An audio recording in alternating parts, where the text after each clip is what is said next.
Hi friends, welcome back to my channel. Night டைமில் வீடை clean பண்ணுறதுன்னு சொன்னால் மெனி பீப்புளுக்கு டயர்ட் ஃபீலிங் தாங்க ஃபஸ்ட்டு வரும். ஹோல் டே ஒர்க் பண்ணிவிட்டு இப்போது இது வேறையா அப்படின்னு தோணும். நானும் சேம் கேட்டகரி தான். மார்னிங்லேருந்து நைட் வரைக்கும் சமையல், குழந்தைங்க, ஃபேமிலி, அன்எக்ஸ்பெக்டட் ஒர்க்கு இதெல்லாமே முடிச்சுட்டு நைட்டு பாடி ஆல்ரெடி ஷட் டவுன் மோடில் தான் இருக்கும். ஆனால் ஆனஸ்ட்லி சொல்லணும்னா நைட் டைமில் கொஞ்சம் வீடை ரீசெட் பண்ணிவிட்டு நம்ம தூங்கினோன்னா மார்னிங் நம்ம மைண்ட் செட்டே டிஃப்ரெண்ட்டாக இருக்குங்க. ஃபஸ்ட்டெல்லாம் நான் ஒரு சிங்க் ஃபுல்லாக வெசல்ஸை வச்சுட்டு தான் நான் தூங்குவேன்.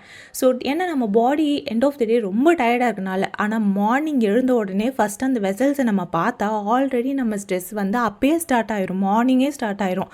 அதுக்கப்புறம் ஸ்லோலி கொஞ்சம் கொஞ்சமாக இது புரிய ஆரம்பிச்சிது. அப்போ தான் நான் நைட் டைம் ரொட்டீன் ஒரு க்ளீனிங் இல்லை, அது நம்ம ஒரு மார்னிங் இருக்க ஸ்ட்ரெஸ்ஸை ரெடியூஸ் பண்ணுற ஒரு இன்வெஸ்ட்மெண்ட் மாதிரி பார்க்க ஆரம்பித்தேன். அண்ட் இன்றைக்கி நான் எக்ஸாக்ட்லி 7 o'clockலேருந்து 10 o'clock வரைக்கும் எப்படி கேஷுவலாக ஒரு நம்ம வீடை ரீசெட் பண்ணுறேன்னு சொல்லலாம். வித்தவுட் எதுவும் ப்ரெஷர் இல்லாமல், வித்தவுட் பர்ஃபெக்ஷன் இல்லாமல் அப்படின்னு ஷேர் பண்ண போகிறேன். ஃபஸ்ட்டு எதுவுமே பசங்களுக்கு பூஸ்ட் ஆற்றி கொடுத்துட்டு நம்ம அதுக்கு முன்னாடி நம்ம ஸ்ட்ராங்காக எனர்ஜெட்டிக்காக இருக்கணும்னு சொல்லிட்டு ஒரு டீயை போட்டேன், இஞ்சி ஏலக்கெல்லாம் போட்டுட்டு. அதே மாதிரியே நீங்களும் நைட் டைம் ஐயோ இவ்வளோ பெருசாக நம்ம வேலை பண்ணிட்டோம், இதுக்கு மேலே எனக்கு டயர்டு அப்படின்ற ஒரு ஃபீல் இல்லாமல் உங்களுக்கு பிடிச்ச டீயோ காஃபியோ போட்டு ரெடியாக உட்காருங்க. ஃபஸ்ட்டு உங்களை எனர்ஜெட்டிக்காக ரீசார்ஜ் பண்ணிக்கோங்க, அதுக்கப்புறம் க்ளீனிங் பண்ண ஆரம்பிங்க. ஸோ பார்க்கலாம். நம்ம இன்னும் இந்த பசங்க ஹாலிடேஸில் இருக்கோமா, ஆல்ரெடி நம்மளோட வீடு பசங்க ஸ்கூலுக்கு போகும்போதே நம்ம ஃபுல்லாக ரீசெட் பண்ணிட்டு அவங்க வந்தோடனே பயங்கர மெஸ் ஆகும். நைட் ஓரளவு ஓகே எடுத்து வச்சிடலாம், ஏன்னா ஹோம் ஒர்க்ஸ்லாம் செய்ய வைப்போம். ரொம்ப அந்த கிளம்சினஸ் தெரியாது. பட் இப்போ 24 hours அவங்க வீட்டில் இருக்கனால நம்மளுக்கு ஒரு ஹாலிடேயில் ஒரு ரெஸ்ட்டு எதுவுமே கிடைக்காத மாதிரி நம்ம 24/7 ஒர்க் பண்ணிகிட்டே இருக்க மாதிரி இருக்குங்க. வீட்டில் இருக்கவங்க ஒர்க் போகிறவங்களுக்கு கூட ஒன்றும் தெரியாது, ஏன்னா அவங்க அங்கே கொஞ்சம் என்வாயர்மெண்ட் மாறுது. நம்ம இந்த 4 செவரில் உட்காந்துட்டு ஒரே வேலை திரும்ப திரும்ப திரும்ப பண்ணும்போது நம்ம மைண்ட் எப்படி இருக்கும்? சரி அதெல்லாம் விடுங்க. But home is happy place அப்படி நீங்கள் ஃபீல் பண்ண ஆரம்பிங்க. நம்ம எதையுமே ஒரு பெரிய டிசாஸ்டர் மாதிரி அது யோசிக்க வேணாம். எப்படி இருந்தாலும் நம்ம தான் க்ளீன் பண்ண போகிறோம், யாரும் க்ளீன் பண்ண போகிறது இல்லை. ஸோ பசங்க மேலே அந்த ஸ்ட்ரெஸ் எல்லாம் காட்டாமல் முடியட்டும். எக்ஸாம் அதாவது ஹாலிடேஸ் முடிஞ்சிட்டு பேக் டு ரொட்டீன், நம்மளோட ரொட்டீனும் நம்மளோட ஃப்ரீ டைமும் ஸ்டார்ட் ஆக ஆரம்பிக்கும். அவங்களுக்கான டைமை இப்போ நம்ம ஸ்பெண்ட் பண்ணிக்கிட்டு இருக்கோம் அப்படின்னு நினச்சிக்க வேண்டியது தான். ஸோ ஃபஸ்ட்டு நான் கிச்சன்லேருந்து தாங்க ஸ்டார்ட் பண்ணுறேன். 7 மணிக்கு மோஸ்ட்லி கிச்சன் என்னோடய ஃபஸ்ட்டு டார்கெட்டே கிச்சனாக தான் இருக்கும். ஏன்னா அதில் இருக்க நம்ம வேலையை முடிச்சிட்டோன்னா பாதி வீடோட வேலையை முடித்த மாதிரி இருக்கும். பிகாஸ் ஈவினிங் ஸ்நாக்ஸ் பண்ணுவோம், டீ கப்ஸ் இருக்கும், டின்னர் ப்ரிப்பரேஷன் எல்லாத்துக்கும். அப்புறம் கிச்சனை பார்த்தா ஒரு மினி சைக்ளோன் மாதிரி ஃபார்ம் ஆகிருக்குங்க, அந்த மாதிரி தான் இருக்கும். ஸோ சிங்க் ஃபுல்லாக வெசல்ஸ் இருக்கும், ஸ்டவ் மேலே எண்ணெய் பிசுக்கு, கவுண்டர் டாப் மேலே ரேண்டம் இந்த ஆயில் பீல்ஸு, மசாலா டப்பா ஓப்பனில் இருக்கும், வாட்டர் பால்ஸ் எம்டியாக இருக்கும், அதை ரீஃபில் பண்ணணும். ஃபஸ்ட்டெல்லாம் நான் என்ன பண்ணிட்டேன், ஃபஸ்ட்டு ஒரு பாட்டை போட ஆரம்பிச்சிருவேன். ஏன்னா சைலண்ட்டாக நம்ம ஒர்க் பண்ணும்போது ஒரு மாதிரி சைலண்ட்டாக இருக்குமா, அது நம்ம வேலை ரொம்ப கஷ்டமாக தெரியும். ஸோ இதெல்லாம் கொஞ்சம் கொஞ்சமாக நான் எப்படி அதை ஓவர் கம் பண்ணி ஈஸியாக ஜாலியாக இந்த ஒர்க்கை என்ஜாய் பண்ணி செய்ய ஆரம்பிச்சேன்ற டிப்ஸை தான் உங்ககிட்ட நான் சொல்லிகிட்டு இருக்கேன். ஸோ ஏர்லியர் நான் இதெல்லாம் பார்த்தா ஓவர்வெல்ம் ஆயிடுவேங்க. எதை எப்படி ஹேண்டில் பண்ணே தெரியாது, எங்கேருந்து ஸ்டார்ட் பண்ணணுன்னு கூட தெரியாது. ஆனால் இப்போ நான் ஒரு சிம்பிள் மெத்தடை ஃபாலோ பண்ணுறேன். ஹோல் கிச்சனை யோசிக்க மாட்டேன். Just one corner, like first ஸ்டவ்வை வைப் பண்ணுறது, இல்லை ஒரு கார்னர் நம்ம க்ளீன் பண்ணுறது, மைண்ட் கொஞ்சம் ரிலீஃப் ஆகிட்டே வரும். ஒரு பார்ட்டாக நீங்கள் க்ளீன். அண்ட் ஆனஸ்ட்லி நைட்டில் சிங்க் க்ளீனாக இருந்துட்டு எம்டியாக வச்சு தூங்குற போது அதோட சாட்டிஸ்ஃபைடிங் ஃபீலிங்கே வேறு லெவலுங்க. மார்னிங் காஃபி எந்திரிச்சு போடும்போது க்ளீன் கிச்சனாக இருந்துச்சுன்னா நம்ம லைஃபே செம்மையாக அன்றைக்கி ஸ்டார்ட் ஆகும். அடுத்து நம்ம நைட் க்ளீனிங் நிறைய பீப்புள் பண்ணுற மிஸ்டேக்ஸ் என்னென்னா டீப் க்ளீனிங் மாதிரி நினச்சிட்டு பண்ணுறது. அதாவது கபோர்டை ஃபுல்லாக அரேஞ்ச் பண்ணுறது, ஃப்ரிட்ஜை ஃபுல்லாக க்ளீன் பண்ணுறது, டைல்ஸை ஃபுல்லாக தேய்ச்சி கழுவுறது, இதெல்லாம் டெய்லி பண்ண முடியுமான்னு தான் என்னோட கொஷின். இது இம்பாசிபிள்ங்க. டெய்லி பண்ண முடிஞ்சால் பண்ணுங்க. பிகாஸ் நிறைய சூப்பர் உமன்ஸ்லாம் இருக்காங்க. ஓகே, அவங்களால பண்ண முடியும்னா அவங்க பண்ணட்டும். பட் நிறைய பேரால் பண்ண முடியாது. ஹோல் டே ஆல்ரெடி நம்மளோட பாடி டயர்டாக இருக்கும். அதனால் நான் ஒன் திங் என்ன சொல்கிறேன், நான் என்ன ஃபாலோ பண்ணுறேன்னா ஜஸ்ட் ரீசெட் பண்ணுங்கள். நாட் பர்ஃபெக்டாக இருக்கணும் என் கிச்சன், டீப் க்ளீனிங் பண்ணால் தான் என் கிச்சன் பர்ஃபெக்ட் அப்படிலாம் நினச்சிக்காதீங்க. கண்ணுக்கு தெரிகிற பொருள் வந்து மெஸ்ஸியாக இருக்கா அதை மட்டும் கிளியர் பண்ணுங்கள். ஃபார் எக்ஸாம்பிள் இப்போ வந்து சோஃபா மேலே ட்ரெஸ் இருந்தால் அது வந்து மடித்து வைங்க. ஃப்ளோரில் வந்து எதாவது டாய்ஸ் கொட்டி வந்துச்சுன்னா அதை எடுத்து பேஸ்கெட்டில் போடுங்க. கிச்சன் கவுண்டர் வந்து க்ளீனாக இல்லை, மெஸ்ஸியாக இருந்துச்சுன்னா அதை க்ளீன் பண்ணுங்கள். அவ்வளோதான். சம்டைம்ஸ் நம்ம நிறைய பேர் என்ன பண்ணுறோம், இந்த சோஷியல் மீடியாவை பார்த்துட்டு பார்க்குற வீடு எல்லாமே இவ்வளோ க்ளீனாக வச்சுருக்காங்களே அப்படின்னு சொல்லிட்டு நம்ம மேலே ப்ரெஷரை நம்மளே போட்டு திணிச்சுக்கிறோம். நம்மளும் அவங்கள விடையே நம்ம பர்ஃபெக்டாக சூப்பராக பண்ணிக்கிட்டு இருப்போம். ஆனால் இந்த மாதிரிலாம் பண்ணிவிட்டு என் வீடு மட்டும் ஏன் எப்போ பாரு இந்த மாதிரி மெஸ்ஸியாக இருக்குது, பட் ரியாலிட்டி என்னன்னு அவங்க வீட்டில் என்ன நடக்குதுன்னு தெரியாது, நம்ம வீட்டில் நம்ம என்ன வேலை பண்ணுறோம் அதுவும் தெரியாது, அவங்க வீட்டில் எத்தனை பசங்க இருக்காங்கன்னு தெரியாது. ஸோ அப்படி நீங்கள் கம்பேர் பண்ணால் எல்லாத்தையுமே கம்பேர் பண்ணணும். ஒரு பார்ட்டை மட்டும் கம்பேர் பண்ணுறது அது வந்து நாட் ஃபேர் அப்படின்னு தான் நான் சொல்வேன். ஸோ ஆளுங்க பசங்க இருக்கிற வீடு, ஜாலியாக இருக்க வீடு எப்பயும் மெஸ்ஸாக தான் இருக்கும். இதை நான் வந்து உண்மை, எப்பயும் க்ளீனாக இருக்க வீடு தான் பாசிட்டிவாக இல்லை வந்து ஹாப்பியாக இருக்காங்க அப்படிலாம் நான் சொல்லவே மாட்டேன். என்னை பொறுத்த வரைக்கும் வீடு வந்து மெஸ்ஸியாக இருக்கா அது வந்து ஹாப்பியாக இருக்காங்க, ஃப்ரீடமாக இருக்காங்க, சேஃபாக இருக்காங்கன்ற ஃபீலிங் வந்து உருவாக்குன்றது என்னோட ஒப்பீனியன். அது வந்து மற்றவங்களது எப்படின்னு தெரியாது.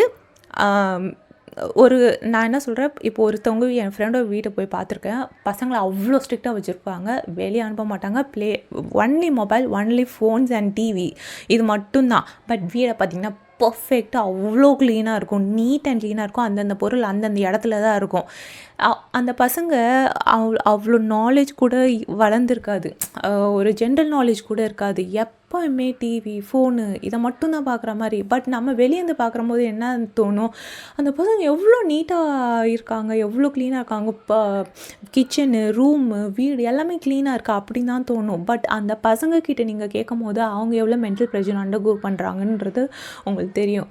பட் என் வீட்டுக்கெலாம் வந்திங்கன்னா என்றைக்குமே வந்து பர்ஃபெக்டாக க்ளீனாக இருக்கா அப்படின்லாம் சொல்ல முடியாது. பசங்களை வந்து நான் மோஸ்ட்லி டாய்ஸ் இல்லை டிவி, ஃபோனை வந்து கொடுக்க மாட்டேன், அதை வந்து என்கரேஜ் பண்ண மாட்டேன். ஸோ டாய்ஸ் நீ எவ்வளோ தூரம் விளையாடு, கொட்டு, நீ எல்லாமே பண்ணு, பட் நீ எடுத்து வச்சிடணும். ஒரு இடத்துலேருந்து நீ எடுத்து வச்சிடணும். என் வீடு குட்டி தான், நீ வந்து நான் என்ன சொல்கிறேன், உன்னால் வெளியே போய் விளையாட வைக்கிற அளவுக்கு எனக்கு வந்து நீ வந்து அவ்வளோ இன்னும் வளரல அப்படின்னு சொல்லிடுவேன். பட் வீட்டுள்ளேருந்து உன்னால் எவ்வளோ வேலை முடியும் அவ்வளோ டாய்ஸ் வாங்கி கொடுப்பேன். டாய்ஸில் நீ வந்து உன்னை டைமை இன்வெஸ்ட் பண்ணி இல்லை கலர் பண்ணு, ட்ரா பண்ணு, பெயிண்ட் பண்ணி, என்ன வேணாலும் பண்ணு அப்படின்னு சொல்லுவேன். அதுதாங்க அவங்களோட ஃப்ரீடம் நம்ம கொடுக்கணும், அவங்களோட சேஃப்டினஸ் நம்ம கொடுக்கணும். வீடு வந்து கிளம்ஸியாக ஆகிடக்கூடாது அப்படின்றக்காக நீ டாய்ஸே இருக்கக்கூடாது, நான் உனக்கு டாய்ஸே வாங்க மாட்டேன். நிறைய வீடு அப்படி இருக்குது. அப்படி இருந்தீங்கன்னா நான் சொல்கிறேன், இப்போ இந்த ஏஜில் தான் பசங்க வந்து டாய்ஸ் வச்சு விளையாட முடியும். ஸோ அந்த பசங்களை வந்து கொஞ்சம் சப்போர்ட் பண்ணி என்கரேஜ் பண்ணுங்கள். உங்கள் வீடு வந்து ஒரு லெவலுக்கு அப்புறம், ஒரு ஏஜ்க்கு அப்புறம் நம்ம மட்டும்தான் இருக்கும். என்னடா எடுத்த பொருளை கீழே போட்டு விளையாடுறதுக்கு யாருமே இல்லையா அப்படின்ற ஒரு ஃபீலிங்கும் நம்ம அதை எக்ஸ்பீரியன்ஸ் பண்ண தான் ஆரம்பிப்போம். ஒரு ஏஜுக்கு ஏற்ற மாதிரி ஒருத்தவங்க நம்ம மாறிக்கிட்டே தாங்க இருக்கணும். அப்படியே எல்லா டைமும் ஒரே மாதிரி இருந்தால் அது போர் அடிச்சிடும். ஸோ மோஸ்ட்லி நான் கிச்சன் கவுண்டர் டாப்பில் இந்த பாத்திரம் எல்லாமே தேய்ச்சி வச்சுட்டேன். ஸோ டைம் இருந்துச்சுன்னா சிங்க்கு பக்கத்தில் இருக்க டைல்ஸு அது எல்லாமே நான் தேய்ச்சிடுவேன். ஒரு மோட்டிவேஷன் வந்துருச்சுன்னா திடீர்னு வந்து நான் இந்த ஸ்டவ் எல்லாத்தையும் டீப் க்ளீன் பண்ணணும்னு சொல்லிட்டு ஸ்டார்ட் பண்ணுவேன். நம்ம மூடுக்கு ஏற்ற மாதிரி தான், நம்ம ஒரு சாங் செட் பண்ணோன்னா அந்த மூடுக்கு ஏற்ற மாதிரி, அந்த சாங்க்கு ஏற்ற மாதிரி நம்மளோட வேலை வந்து மாறிக்கிட்டே இருக்கும். நீங்கள் ட்ரை பண்ணிங்கன்னா நீங்கள் ட்ரை பண்ணிவிட்டு சொல்லுங்கள். கிச்சனை முடிச்சுட்டு ஹாலோட ரொட்டீனுக்கு தான் போவேன். நெக்ஸ்ட் வந்து ஹால் தான் நம்மளுக்கு வந்து பெரிய கிளம்ஸியான ஏரியான்னு சொல்லலாம். ஏன்னா எஸ்பெஷலி நம்ம கிட்ஸ் இருந்தாங்கன்னா ஹாலில் தான் ரொம்ப க்ரைம் சீனே நடந்துருக்கும். அங்கே 2 பேரும் பயங்கரமாக சண்டை போடுவாங்க. எல்லாம் toys, remote, water bottle, chips cover, இல்லை ஸ்கூல் பேக்கு, பிளாங்கெட்ஸ் எல்லாமே அங்கங்கே ஒரு இடத்துல இருக்கும். ஃபஸ்ட்டெல்லாம் ரொம்ப இரிட்டேட் ஆவேன், ஏன் இப்படி பண்ணுறீங்க அப்படின்னு சொல்லிட்டு. பட் வந்து கொஞ்சம் கொஞ்சமாக ஸ்லோவாக என் மைண்ட் செட்டை நான் சேஞ்ச் பண்ணிக்கிட்டேன். ஸோ ஒரு 10 மினிட்ஸ் டைமர் வந்து செட் பண்ணுவேன். டைமர் செட் பண்ணிவிட்டு இந்த ஏரியாவை நம்ம ஃபாஸ்ட்டாக க்ளீன் பண்ணி முடிச்சிடணும் அப்படின்னு சொல்லிட்டு ஸ்பீடாக பண்ணுவேன். 10 மினிட்ஸ் தாங்க ஆகும். அந்த 10 மினிட்ஸில் மொத்த வேலையும் முடிச்சிடும். இதுக்கு எதுக்கு நான் டென்ஷன் ஆகி கத்திக்கிட்டு இப்படின்னு நானே யோசிப்பேன். அண்ட் ஆனஸ்ட்லி 10 மினிட்ஸ்க்கு மேலே யூஸ்வலி தேவை இருக்காது. இதுதான் என்னோடய மெயின் இது. ஸோ கண்ணு கெடுறவங்களோட, என்னோடய வீடு வந்து ரொம்ப குட்டினால டக்குன்னு க்ளீனும் பண்ணிடலாம், ஆனால் டக்கு டக்குன்னு மெஸ்ஸியும் ஆகும். அதுதான் ப்ராப்ளம்மு. ஸோ அந்த ஹாலில் இருக்க இந்த சோஃபா குஷன்ஸு, ஸ்க்ரீன்ஸு இது எல்லாமே அட்ஜஸ்ட் பண்ணிங்கனாலே பர்ஃபெக்டாக இருங்க ஹாலு. ஏன்னா நம்ம காலையில் எந்திரிச்சு வந்து உட்கார பிளேஸு ஹால் தான். தூக்கத்துலேயே வந்து நான் இந்த சோஃபாவில் தான் வந்து படுப்பேன். அப்படி இருக்கும்போது அதில் மொத்த டாய்ஸு இல்லை ஏதாவது கவரு இல்லை ஈட்டபிள் ஐட்டம்ஸ் ஏதாவது கொட்டி கிடந்ததுன்னா நம்ம காலையில் அந்த நிம்மதியாக வந்து படுக்கணும்னு தோணுமா? நான் சில டைம் சில டைம் நைட்டு க்ளீன் பண்ண மாட்டேன். அப்போ ஹாலில் அப்படியே இருக்குமா திங்ஸ் எல்லாம். நான் பெட்டில் படுத்துருக்கும் போதே யோசிப்பேன், எந்திரிச்சு போகணுமா? எந்திரிச்சு போனாலும் ஹாலில் அவ்வளோ திங்ஸ் கிடக்கும், நான் இங்கே படுத்து தூங்கிடுவேன்னு சொல்லிட்டு எந்திரிச்சே போக மாட்டேன். இந்த மாதிரிலாமே நடந்திருக்கு. ஸோ இது நான் ரியாலிட்டியை சொல்கிறேன். அதை தான் நிறைய பேருக்கு எப்படி நீங்கள் ஃபீல் பண்ணியிருப்பீங்கன்னு தெரில. இந்த மாதிரி ஃபீல் பண்ணியிருந்தேன் நீங்கள் எனக்கு கமெண்ட்ஸ்லையும் சொல்லுங்கள். ஸோ ஒரு பிளேஸை முடிச்சுட்டு நான் அங்கங்கே ஸ்வீப் பண்ணி ஆரம்பிச்சிடுவேன். அதாவது பெருக்கிட்டால் நம்மளோட கீழே குட்டி குட்டி இதெல்லாம் கொட்டி கிடக்கும். அதில் நம்ம காலில் மிதிச்சு இன்னொரு ரூமு க்ளீன் பண்ணும் போது ஃபுல்லாக அங்கே வந்து அங்கேயும் ஸ்ப்ரெட் ஆகும்ல. ஸோ டக்குன்னு நைட்டு ஒரு தடவை கம்பல்சரி க்ளீன் பண்ணிடுங்க. இப்போ இந்த சம்மரில் வந்து வெயில் பயங்கர அதிகமாக இருக்கனால மோஸ்ட்லி இப்போ எந்த ரூமே யூஸ் பண்ணாத மாதிரி இருக்குது. நான் வந்து கிச்சனில் யூஸ் பண்ணுறேன். பட் மற்ற டைமில் பசங்களை ஃபுல்லாக பெட்ரூம் உள்ளே வச்சுருக்கேன் நான் ஏசியை போட்டு. ஏன்னா அவ்வளோ வெக்கையாக இருக்குது. ஹாலு அவங்க ஸ்டடி ரூம்லாம் பயங்கர ஹீட்டாக இருக்குது. ஸோ பசங்களுமே வந்து பெட்ரூமில் ஏசி போட்டு ஆஃப் பண்ணிட்டு நம்ம ஃபேன் போட்டாலுமே அந்த கூலிங் ஏர் உள்ளே தான் இருக்குது அப்படின்னு சொல்லிட்டு ஃபுல்லாக பெட்ரூம் தான் விளையாட விட்றேன். இங்கே பாருங்கள் டாய்ஸை எப்படி கொட்டி வச்சுருக்காங்கன்னு சொல்லிட்டு, என்ன வேணாலும் பண்ணிக்கோ, இந்த பெட்ரூம் உள்ளே இரு அப்படின்ற மாதிரி தான் நான் சொல்கிறேன். ஏன்னா வெளியில் கூட போக முடியல, மொட்டை மாடியில் கூட போய் நிற்க முடியல, அவ்வளோ ஹீட்டாக இருக்குது. ஸோ இந்த மாதிரி டாய்ஸ்லாம் கொட்டி போட்டு அதுக்கப்புறம் அவங்க மேலே அவங்களோட பாட்டி வீட்டுக்கு போயிருந்தாங்க, போய் விளையாடலாம்னு சொல்லிட்டு. ஸோ அந்த டைமில் நான் மொத்தத்தையும் உட்காந்து எடுத்துகிட்டு இருந்தேன். அவங்க வீட்டில் இருந்தாங்கன்னா அவங்கள தான் எடுக்க வைப்பேன். ஸோ அவங்க வரதுக்குள்ளே மோஸ்ட்லி வந்து நான் நைட் டைம் ரொட்டீன் ரீசெட் பண்ணுறதை வந்து கடகடன்னு செட் பண்ணிடுவேன். அப்போ தான் ஹஸ்பண்ட் வருவாங்க, பசங்களும் மேலேருந்து வருவாங்க. அப்போ எனக்கு ஈஸியாக இருக்கும். ஸோ டக்குன்னு விரிச்சு படுக்க ஆரம்பிச்சிருவோம். ஸோ இந்த மாதிரி ஒரு ஆப்ஷன் இருக்கும் போது நம்ம அதுக்கேற்ற மாதிரி அடாப்ட் பண்ணிக்கிட்டு அதுக்கேற்ற மாதிரி நம்ம ஆல்டர் பண்ணிக்கிட்டோன்னா நம்ம வந்து சூப்பராக பண்ணிக்கலாங்க. அந்த மாதிரி ஒரு நம்மளுக்கே ஒரு அட்வான்டேஜ் இருக்கும். அது என்னன்னு யோசித்து நீங்கள் அதை வந்து யூஸ் பண்ணிக்கோங்க.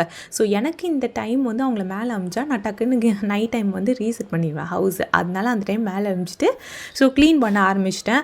அதுவும் இல்லாமல் நான் பெட் கவரை 2 நாளுக்கு ஒரு தடவை 3 நாளுக்கு ஒரு தடவை, பில்லோஸை வந்து ஒரு வீக்லி ஒன்ஸ் அப்படி மாற்றுவேன். பட் பெட் கவரை ஆல்டர்னேட் டேஸ் கூட சில டைம் மாற்றுற மாதிரி இருக்கும். அவ்வளோ குப்பையாகும். ஏன்னா இந்த பசங்க வந்து பெட்டில் ஏறி அவ்வளோ ஆடுவாங்க. எங்கள் வீட்டில் குட்டியாக இருக்கனால டைனிங் டேபிள் எதுவுமே கிடையாது. ஸோ எல்லாத்தையும் எடுத்து பெட்டில் தான் உட்காந்து சாப்பிடுவோம். வேறு எங்கே வச்சு சாப்பிட்றது? ஏன்னா ஹாலில் வச்சு சோஃபாவில் வச்சு சாப்பிட்டாலுமே ஹாலில் இப்போ வந்து ஹீட்டாக இருக்கனால டிவியும் எடுத்து பெட்ரூமில் தான் மாட்டிட்டோம். எங்களுக்கு வந்து இப்போ நிறைய பேர் சொல்லுவாங்க பெட்டு மேலே உட்காந்து சாப்பிடக்கூடாது அப்படிலாம் சொல்லிட்டு. எங்களுக்கு அதெல்லாம் முக்கியம் இல்லை. எங்களுக்கு வந்து ஃபேமிலி வந்து ஜாலியாக ஒன்றா உட்காந்து சாப்பிட்ணும், ஹாப்பியாக சாப்பிட்ணும், ஜாலியாக என்டர்டெயின்மெண்ட்டாக சாப்பிட்ணும்.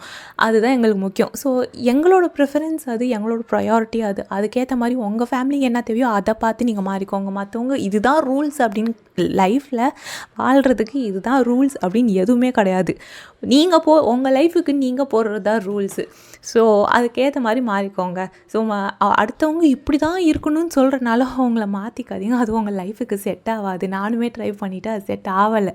அந்த எக்ஸ்பீரியன்ஸில் தான் சொல்கிறேன். ஸோ அவங்க வரதுக்குள்ளே பெட் கவர்ஸ் எல்லாத்தையுமே மாற்றிட்டு இந்த மாதிரி செட் பண்ணிட்டேன். ஸோ பக்கத்தில் இந்த பெரிய பெட்டில் வந்து எங்கள் 2 பசங்களையும் படுக்க வச்சுட்டு பக்கத்தில் அந்த சைட் பெட் இருப்பாங்க, சோஃபா கம் பெட்டு, அதை விரித்து அந்த பெட்டை விரித்து அது மேலே பெட் கவர் போட்டு எப்பயும் அதில் தான் படுப்போம் நானும் என் ஹஸ்பண்டும்.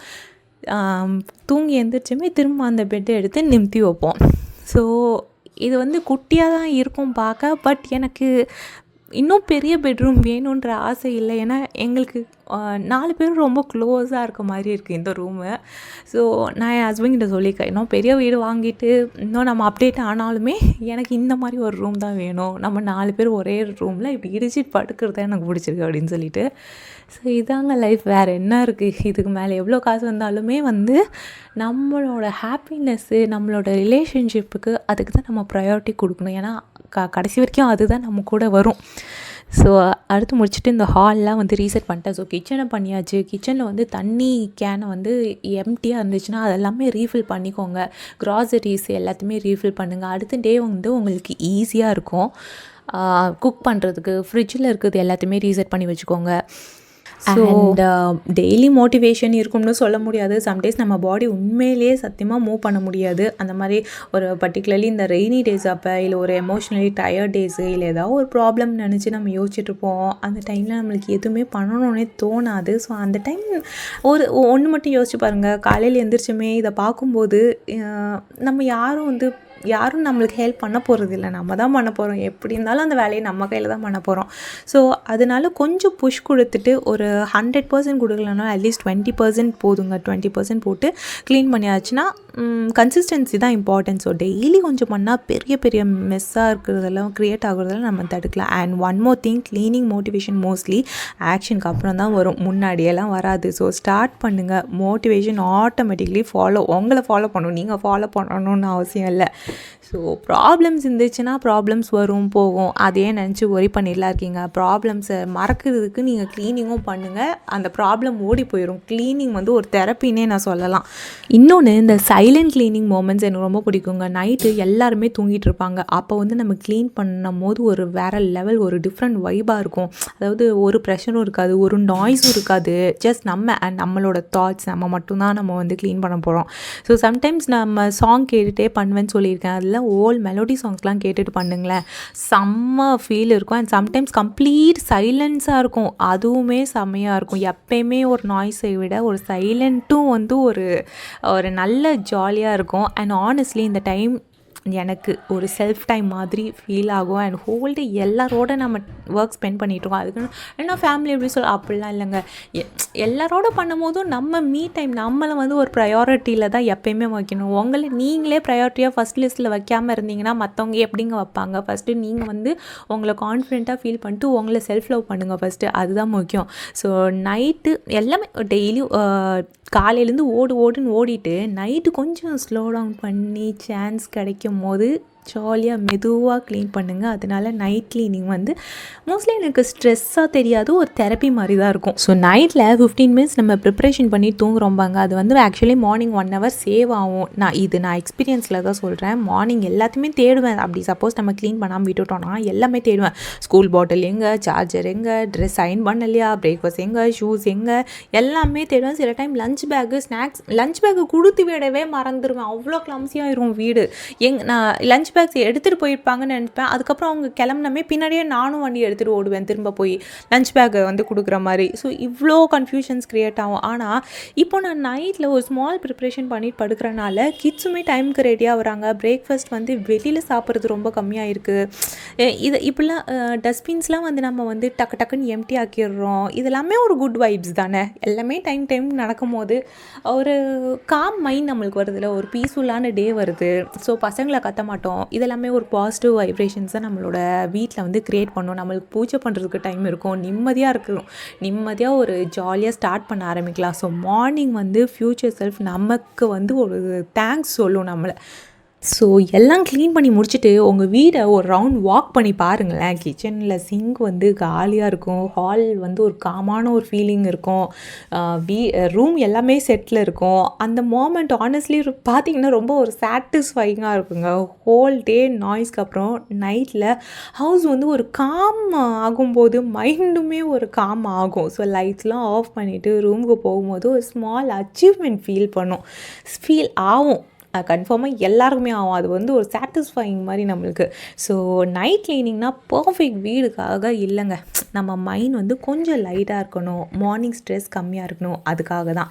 டெய்லி ஃபுல் எனர்ஜி இருக்காது, சம் டேஸ் மெஸ்ஸாக இருக்கும், அது நார்மல் தான். நம்மளால் எந்திரிக்க கூட முடியாது. ஆனால் கொஞ்சம் ரீசெட் பண்ணிவிட்டு தூங்கினா நெக்ஸ்ட் டே நம்மளால் ஈஸியாக மேனேஜபிளாக இருக்க முடியும். ஸோ ஹவுஸ் க்ளீன் பண்ணுறதை விட நம்ம மைண்ட் ஓவர்லோட் ஆகாமல் பார்த்துக்கிறது தாங்க முக்கியம். ஸோ நைட்டில் பண்ணுற ஸ்மால் எஃபர்ட் மார்னிங்கில் பிக்கஸ்ட் ஹெல்ப் பண்ணும். ஸோ என்னோடய வீடியோ பிடிச்சிருந்தால் லைக் பண்ணுங்கள், ஷேர் பண்ணுங்கள், கமெண்ட் பண்ணுங்கள், மறக்காமல் சப்ஸ்கிரைப் பண்ணுங்கள், பக்கத்தில் இருக்க பெல் ஐக்கானை கிளிக் பண்ணிக்கோங்க.